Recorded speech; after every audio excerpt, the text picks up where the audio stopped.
Dan kalau Allah sudah menolak, nanti kita minta apa aja nggak akan dikabulkan oleh Allah Subhanahu Wa Taala. Ya Allah, kurang apa lagi?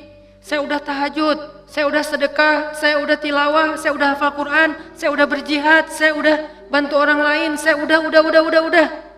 Kenapa saya hidupnya kayak gini ya Allah? Tanyakan kembali, istafti qalbak, tanya ke hatimu. Kenapa kita melakukan itu? Karena Allah atau karena yang lain? Ri'a an-nas. Kadang-kadang kita melakukannya udah ikhlas, tapi di tengahnya riya. Jadi bisa jadi teman-teman, kita punya beberapa amalan, kalau kita nggak berani mengatakan banyak amalan, kita punya beberapa amal soleh, tapi hampir tidak ada satupun yang diterima di sisi Allah.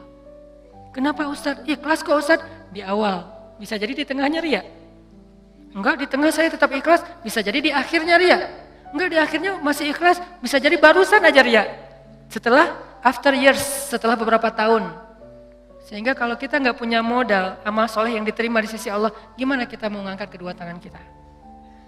Makanya kadang-kadang kan ujiannya kayak gitu. Di awal udah ikhlas, saya nih pengen tilawah yang bagus karena biar orang-orang sholatnya pada khusyuk. Allahu Akbar, ikhlas kan? Alhamdulillahi Rabbil Alamin, ikhlas. Ar-Rahmanir Rahim, masih ikhlas. Maliki Yaumiddin. Ada yang nangis di belakang. Mulai bagus juga ya suara saya. Habis tuh. Teman-teman pikir imam dengan bacaan yang bagus berarti pahalanya lebih banyak dari teman-teman? Belum tentu. Bisa jadi makmumnya dapat untung dari bacaan yang bagus karena dia khusyuk, dia bisa nangis, dia bisa nyaman. Sementara imamnya nggak dapat apa-apa loh. Ini, tapi kita nggak bisa menjudge imam juga ya. Begitu imam baca Alhamdulillahirabbil alamin, pamer. Nggak bisa. Entar jadi susah tuh. Semua salah ya, serba salah. Baca bagus salah, baca jelek. Imam nih bacaannya kok gini banget sih? Jadi serba salah. Ini bukan menjudge orang lain, udah aja masing-masing. Kalau imam bacanya bagus, ya kita husnuzon. Masya Allah bacaannya luar biasa. Kalau banyak orang yang khusyuk gara-gara ini berarti pahalanya banyak banget nih. Kan kita cemburu ya. Si imamnya, astagfirullah, kalau gak dibagusin, Allah suruh yang bagus-bagus. Kalau bagus-bagus amat, ntar sombong. Karena emang bagus sih. Itu habis tuh. Aduh, ngeri banget teman-teman. Di tengah masih ikhlas. Nggak kegoda, kan riya itu kan bukan maunya kita ya. Riya itu kan wasawisus syaitan, yuwaswisu fi sudurin nas, dia yang mengebisikin, tapi di akhir selesai datang, alhamdulillah Ustadz, sambil gini, ada tisu nggak? Saya baru pertama nangis dalam sholat, suara Ustadz luar biasa. Bapak nggak pernah dengar di YouTube saya, sombong, ya. Bapak nggak baru kenal saya. Gitu, atau bukan karena pujian orang lain teman-teman, karena diremehin sama orang lain. Pernah diremehin orang terus jadi riya? Saya pernah ngisi di beberapa masjid agung. Ada kan kalau di daerah-daerah tuh kalau saya ngisi kadang-kadang panitia mintanya di masjid agung. Kan DKM Masjid Agung rata-rata nggak main Instagram ya. Mereka nontonnya TV. Jadi karena saya qadarullah nggak pernah masuk TV, nggak kenal. Ini Ustadz siapa sih? Ada nggak di Damai Indonesiaku? Nggak ada. Oh biasa aja. Karena saya nggak pernah masuk TV, akhirnya beliau nggak kenal kan, bukan yang pemain sosmed. Dan dari situ mulai ada ngeremehin. Panitia nawarin tempat, mereka bilang, udah biasa aja lah, nggak usah terlalu heboh. Paling juga jamaahnya nggak setengah masjid katanya. Saya kasih tahu sama panitia, Ustadz, ini DKM-nya kayak gitu ngomongnya. Oh, kita lihat aja nanti. Mulai kan? Riya nih. Terus saya datang, ternyata alhamdulillah qadarullah Allah yang melangkahkan kaki-kaki mereka rame nih sampai pelataran masjid. Pas rame, DKM-nya bingung. Ini Ustadz siapa sih kok bisa rame gini yang datang? Saya, ya sih. Riya nih. Mulai yuwaswis was-wasa. Jadi perang batin banget teman-teman sama setan. Bukan maunya saya, setan yang kayak gitu. Kita cuma punya dua pilihan, mengaminkan atau menolak. Kalau kita mengatakan iya sih, berarti kita membenarkan kata-kata setan di dalam hati, riya, sombong. Atau kita mengatakan astagfirullah, nggak mau kegoda gitu. Pas waktunya sholat maghrib, panitia biasa, panitia kan kenal pastinya ya. Ustadz dorong-dorong saya gitu kan. DKM nggak ngedorong. Kan kepancing. Kenapa DKM nggak dorong? Ngelihat penampilan saya dari ujung rambut sampai ujung kaki kayak kurang meyakinkan gitu. Nih Ustadz bisa ngaji nggak sih? Ngelihat ujung kupluk, di tengah kaos atau pakai kemeja, bawah celana jeans biasa. Ini bisa ngaji nggak ya? Akhirnya DKM kayak ragu-ragu gitu mau dorong saya jadi imam. Dalam hati, 5 menit lagi dengerin aja nanti. Wah, UASWIS luar biasa. Karena didorong-dorong terus sama penitia, ya udah deh, saya mau ya kalian yang dorong kan, dorong lagi dong, didorong ya. Udah aja jadi imam, imamin, karena tadi diremehin sama DKM, kepancing dong, wah Ar-Rahman nih, gua keluarin sekalian, cie. Kenapa ngeluarin Ar-Rahman? Favorit, kartu as lah. Kan DKM-nya kayak ragu-ragu gitu, sampai saya bilang, soft dirapatkan, diluruskan, saya nggak mau pakai bahasa Arab. Walaupun nggak bisa, soft diluruskan dan dirapatkan gitu. Terus DKM-nya masih gini-gini. Ragu-ragu gitu, dalam hati saya, ya bentar lagi, tenang aja. Wah, balik arah, Allahu Akbar, itu udah nggak benar lagi sholatnya tuh. Itu dirasain banget, itu udah nggak benar lagi sholatnya. Allahu Akbar, begitu selesai Al-Fatihah, gimana Pak, udah dengar? Terus masuk Ar-Rahman, serak pula, aduh, serak, suaranya hilang, segala macam, aduh itu nyesel banget tuh, nggak bisa show off ya. Kalau pas lagi dapat, mic-nya bagus, sampai menggemanya tuh sekilo gitu ya.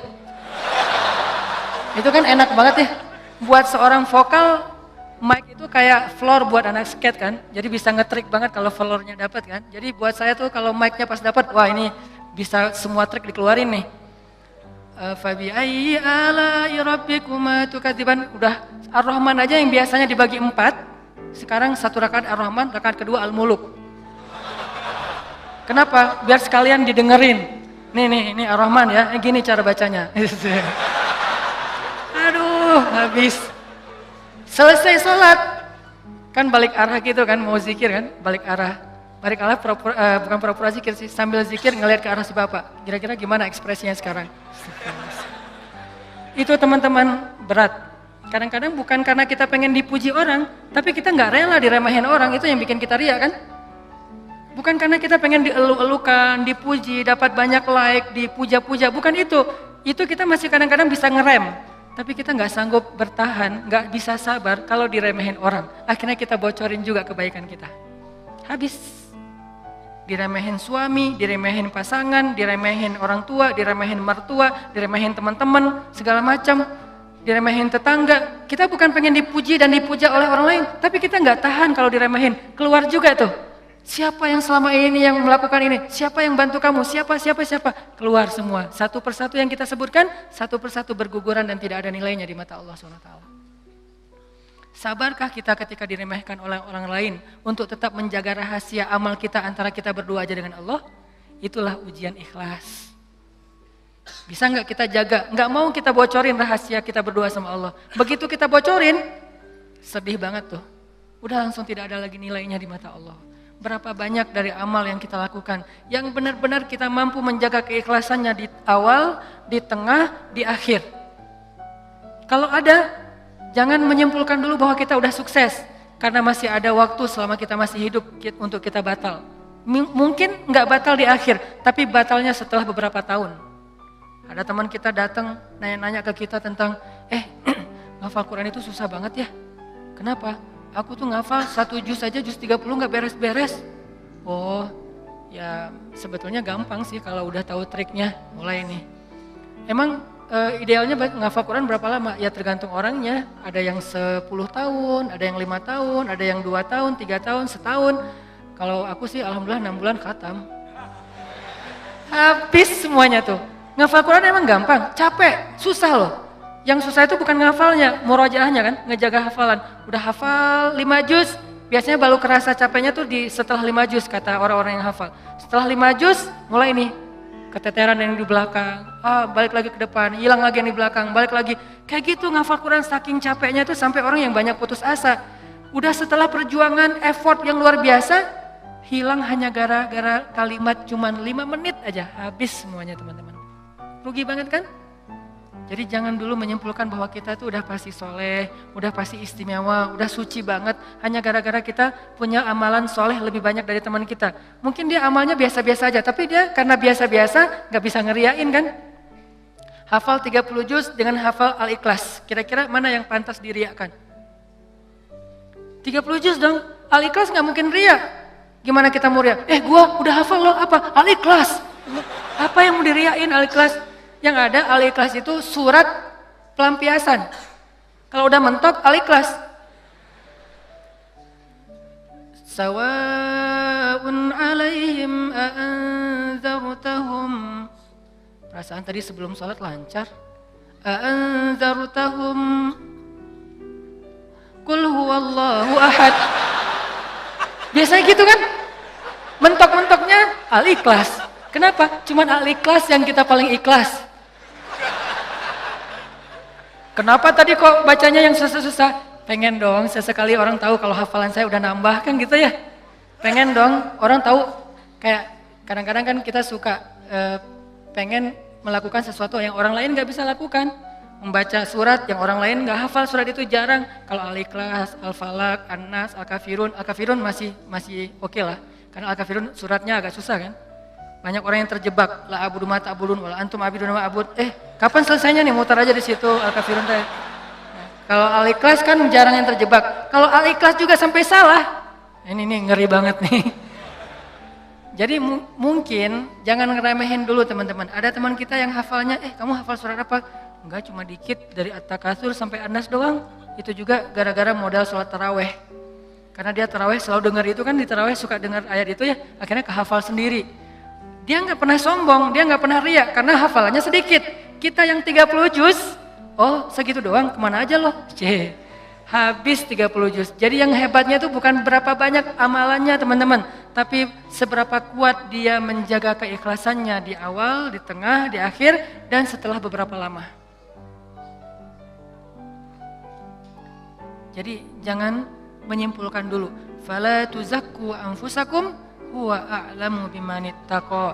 Jangan kalian menganggap diri kalian udah pasti soleh, pasti istimewa, pasti baik, karena Allah lah yang paling tahu siapa yang paling bertakwa. Maksudnya siapa yang paling ikhlas, karena at-taqwa hahuna. Belum lagi nanti ada orang kadang-kadang saya pernah di sebuah masjid, kita ngadain acara tabligh akbar, terus masjidnya rame, anak-anak mudanya penuh sampai ke depan masjid. Setelah selesai acara tabligh akbar kan suka ngobrol-ngobrol gitu kan sama DKM di ruang DKM. Ada salah satu sesepuh masjid ngobrol sama saya, dan waktu itu saya juga sedih. Kenapa saya ladeni gitu, harusnya saya pergi aja biar menjaga amal beliau kan. Beliau cerita, Ustadz, alhamdulillah ya sekarang masjidnya rame, ini perjuangannya gak mudah loh Ustadz. Dulu dari awal nih, ketika kita pembebasan lahan masjid ini aja, udah konflik, sengketa dengan beberapa tetangga. Akhirnya saya perjuangkan Ustadz dari awal, sampai bisa pembebasan lahan. Kemudian kita bangun masjid ini dengan gotong royong luar biasa, fundingnya itu susah banget Ustadz. 5 tahun baru beres masjid ini Ustadz. Udah gitu saya yang bikin yayasan masjid ini, sampai ADRT-nya tuh saya yang bikin Ustadz. Satu persatu beliau sebutkan perjuangannya, jasa-jasanya, jerih payahnya, effortnya, dan segala macam pengorbanannya, sampai akhirnya masjid ini rampung. Sekarang dipakai banyak orang sholat, sekarang udah gampang. DKM sekarang tuh gampang, nggak seperti awal-awal dulu. Kalau beliau sadar itu semuanya habis gara-gara beliau. Tapi kan kita nggak bisa menjudge ya. Kalau beliau menceritakan itu untuk motivasi, oke. Tapi kalau beliau menceritakan itu untuk ria, dihargai, diakui, kalau hanya pengen dapat pengakuan, pengen diaku oleh orang lain, habislah semua pahala yang sudah beliau usahakan sekian tahun.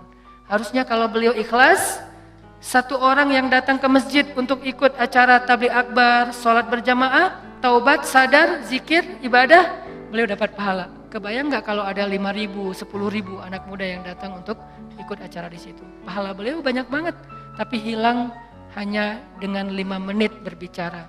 Jaga lisan. Faliyakul khairan aw liyasmut. Mending diam aja deh. Sebegitu gampangnya hilang amal-amal kita gara-gara tidak mampu menjaga keikhlasan kita, teman-teman.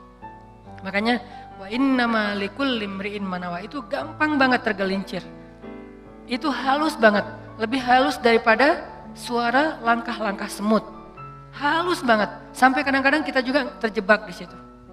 Makanya di zaman Nabi itu kan ada cerita seorang sahabat Ansor yang tidak terkenal ibadah-ibadahnya, tapi Nabi bilang huwa min ahlil jannah, dia itu ahli surga. Apa kelebihan dia? Apa ibadah dia? Ibadah dia itu ibadah batin. Ketika dikepoin sama beberapa orang sahabat, sama seorang sahabat, kalau nggak salah Abdullah bin Amr bin As, dia kepo datang ke rumahnya, ternyata rahasianya bukan ahli tahajud, bukan ahli sedekah, bukan ahli tilawah, bukan ahli kebaikan-kebaikan yang zahir. Dia kalau ngelakuin amalan yang zahir, yang standar-standar aja lah, yang wajib, yang kalau ditinggalkan pasti dosa, sholat pasti, cuman gak ada yang lebih, biasa-biasa aja. Terus yang bikin dia istimewa, ternyata ibadah batin. Apa ibadah batin dia? Dia bilang, saya tidak pernah dengki kepada orang lain. Kalau ada orang yang dapat nikmat, saya orang pertama yang bahagia. Kalau ada orang yang dapat musibah, saya yang paling sedih. Kalau ada yang orang berbuat salah, saya langsung mendoakan dan memaafkan dia. Inilah ibadah batin dia, teman-teman. Makanya selain kita fokus memperbaiki ibadah zahir kita, sholat kita, cara takbir kita, cara semua ruku sujud kita, perbaiki juga ibadah batin kita. Karena kalau sampai ini rusak, yang lain sempurna, batal. Tapi kalau ini benar, yang lain cacat-cacat dikit, karena kita mungkin punya kekurangan, Allah yang akan perbaiki. Jadi ini teman-teman, tentang pentingnya belajar ikhlas. Dan ikhlas ini termasuk salah satu di antara ibadah juga. Jadi sekedar ikhlas saja itu udah ibadah. Sekedar niat aja itu udah ibadah. Belum melakukan udah jadi ibadah. Bukankah Nabi mengatakan siapa yang berniat berbuat baik lalu jadi melakukannya, maka dia mendapatkan 10 pahala kebaikan. Kalau dia berniat berbuat baik tidak jadi melakukannya, maka dia mendapatkan 1 pahala kebaikan. Siapa yang berniat berbuat buruk jadi melakukannya, maka dia dapat 1 dosa. Siapa yang berniat berbuat buruk tidak jadi melakukannya, dia dapat 1 pahala. Allah baik banget ya. Niat aja dikasih pahala, baru niat tuh. Sehingga para ulama mengatakan kalau begitu, ayo kita berniat yang banyak. Dan memperbanyak niat itu disebut dengan istilah ta'addudin niyah. Ta'addudin niyah, memperbanyak niat-niat yang baik. Saya pengen ini, saya pengen itu, saya pengen. Semua kebaikan kita pengen. Maka pengen aja udah jadi pahala kebaikan yang utuh. Insya Allah tahun depan saya pengen umroh. Azam, niat yang kuat. Ya Allah kasih saya rezeki, saya pengen umroh. Udah nabung, ternyata gak cukup. Maka tahun itu Allah catat kita sudah melakukan ibadah umroh sempurna. Dan bisa jadi lebih sempurna daripada orang yang melakukannya secara fisik. Kenapa? Orang yang melakukannya secara fisik masih ada ujian riya. Lagi di mana? Lagi umroh, posting. Tapi nggak semua orang yang posting umroh itu ria ya. Ini ke diri kita lagi nih, balik lagi kepada diri kita. No judgment. Bisa jadi dia posting, bisa jadi dia tinggalnya di bintang 5. Kadang-kadang umrohnya bareng dengan teman. Kadang-kadang kegodanya gini, umroh nih bareng dengan teman.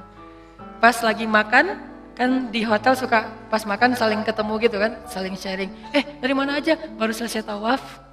Wah, Masya Allah udah selesai tawaf aja, kita baru aja tadi nggak jadi soalnya rame banget. Ya sih rame, tapi kalau kita kuat azamnya pasti lewat lah bisa. Udah mulai nih. Udah berapa kali hari ini? Alhamdulillah baru 7 kali. 7 kali, gara-gara kita ucapin. Niat mengucapkannya itu nggak ada riya teman-teman.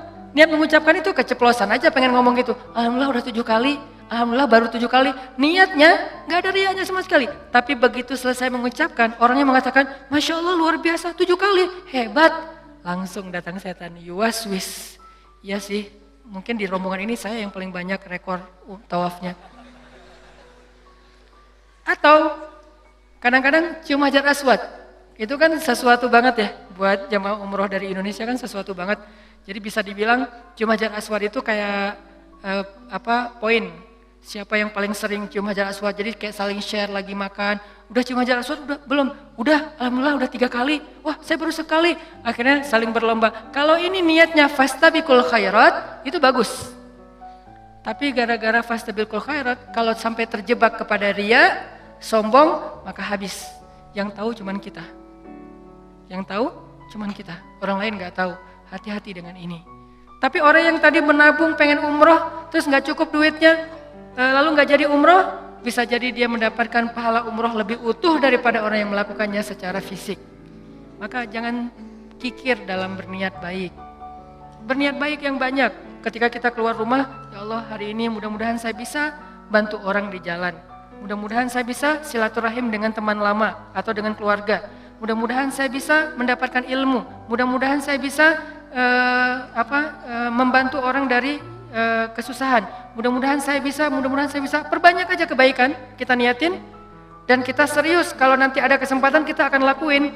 Begitu kita keluar rumah, Allah sudah mencatat kita seperti melakukan sebanyak kebaikan yang kita niatkan. Jadi niat aja ibadah. Wa innama likulli imri'in ma nawah. Seseorang mendapatkan pahala sesuai dengan apa yang dia niatkan. Niat aja udah ibadah. Apalagi kalau kita kerjakan.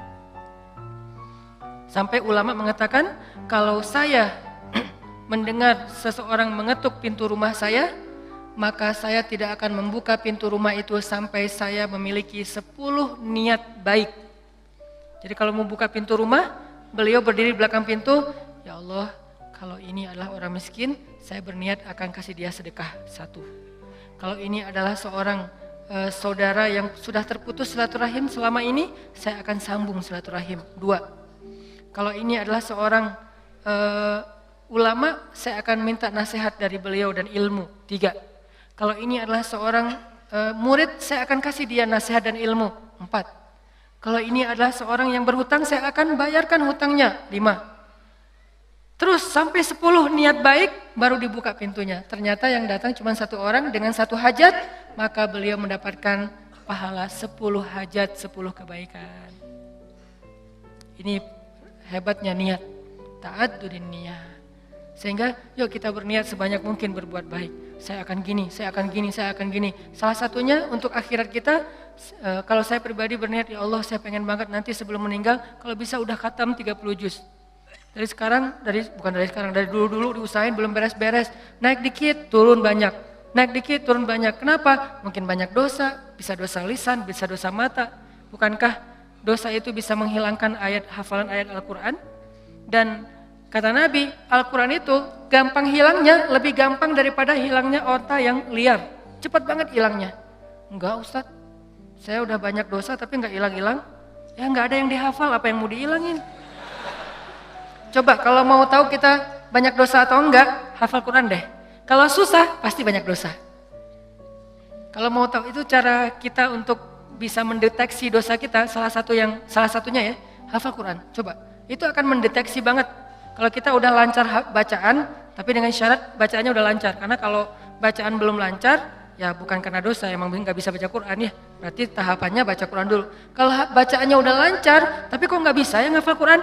Ini bisa jadi kata Imam Waqi', al-ilmu nurun wa nurullah la yu'talil asi. Ilmu itu cahaya dan cahaya Allah itu tidak diberikan kepada pendosa.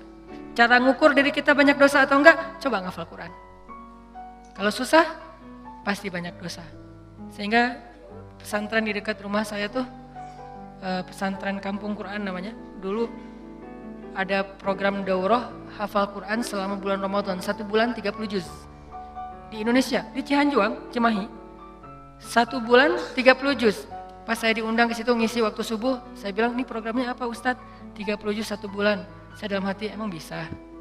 Saya tuh udah lebih 10 tahun gak beres-beres. Ngeremehin gitu kan? Ternyata ada yang bisa.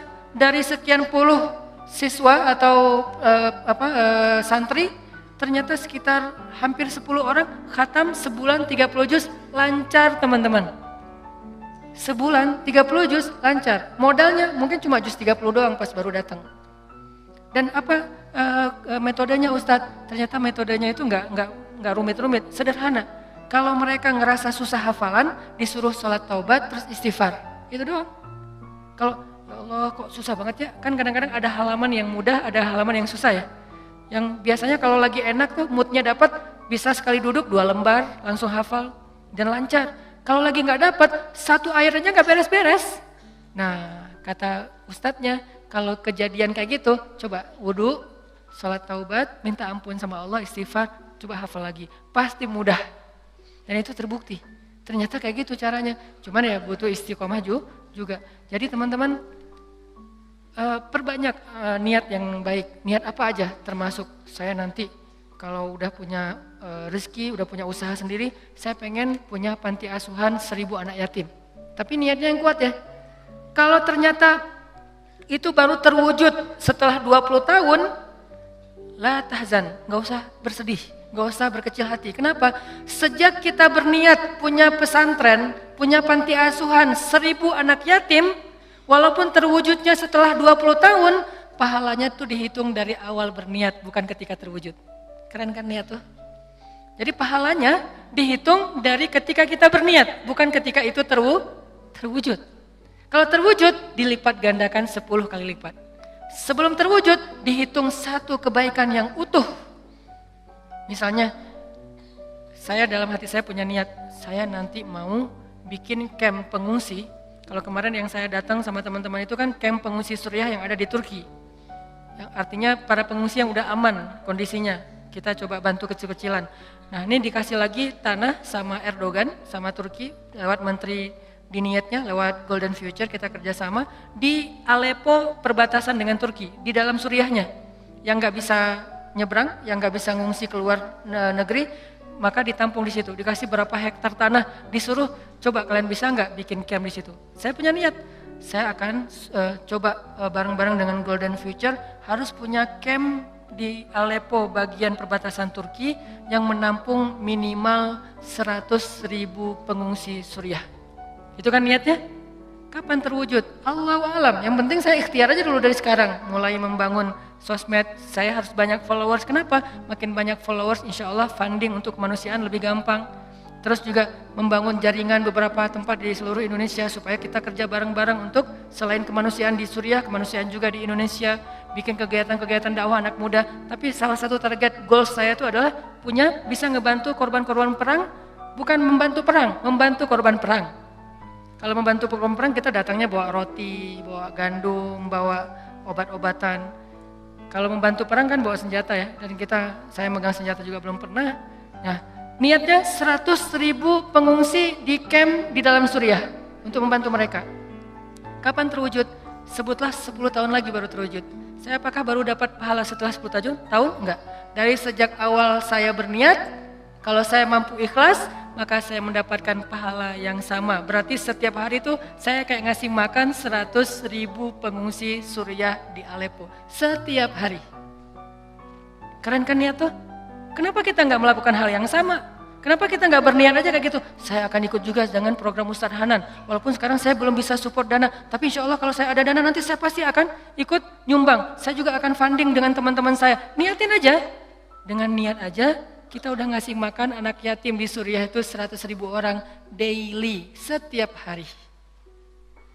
Wa innama likulli imri'in ma nawa. Kenapa kita nggak berniat yang banyak kebaikan-kebaikan? Kenapa kita kikir dalam niat? Belum lagi nanti kita niatkan yang lain-lain. Saya punya niat misalnya pengen banget dengan kita mendakwahi anak-anak muda, dengan kita bikin sebuah gerakan anak muda, suatu saat dari mereka lahir seorang pemimpin yang saya sering ulang-ulang, yang hafiz Al-Quran, yang takut kepada Allah, yang ngimamin kita sholat di Masjid Istiqlal, dan yang muazzinnya adalah wakil presiden, yang imamnya presiden. Kalau itu terwujud, lalu makmumnya seluruh Indonesia, itu kan keren banget ya. Kalau belum terwujud, saya tetap dapat pahala niat itu kalau masih ikhlas. Berniatlah sebanyak mungkin, berniatlah seluas mungkin, jangan tanggung. Enggak kalau 100.000 kegedean, udah aja 10 orang. Kenapa tanggung-tanggung? Memangnya buat kita rugi kalau kita niat 100.000 orang kita kasih makan? Udah aja niat. Tapi enggak mungkin tercapai. Siapa bilang enggak mungkin? Banyak hal yang sekarang saya alamin secara pribadi dan bersama teman-teman di Pemuda Hijrah, itu kejutan loh dari Allah. Dulu mungkin kita anggap itu mimpi. Mimpi bisa pergi ke camp Suriah yang ada di Turki. Mimpi bisa dakwah ke anak-anak, teman-teman anak-anak muda bisa bareng-bareng. Mimpi bisa ini, bisa itu, segala macam. Itu kayak mimpi, tapi Allah wujudkan. Kenapa? Intasdukillah yasdukka. Kalau kamu jujur kepada Allah, Allah juga akan jujur kepada kamu. Ya Bani Israil adhkuru ni'mati allati an'amtu alaikum wa awfu bi'ahdi ufi bi'ahdikum. Tunaikanlah janji kalian kepada aku aku tunaikan janji aku kepada kalian. In tasdukillah yasdukka. Jujurlah kepada Allah, Allah jujur kepada kalian. Ihfazillah yahfazka. Jaga Allah, Allah jaga kalian. Fadhkuruni adzkurkum. Ingat aku ingat kalian. Selalu kayak gitu, kaidahnya sama. Walaupun redaksinya berubah-ubah.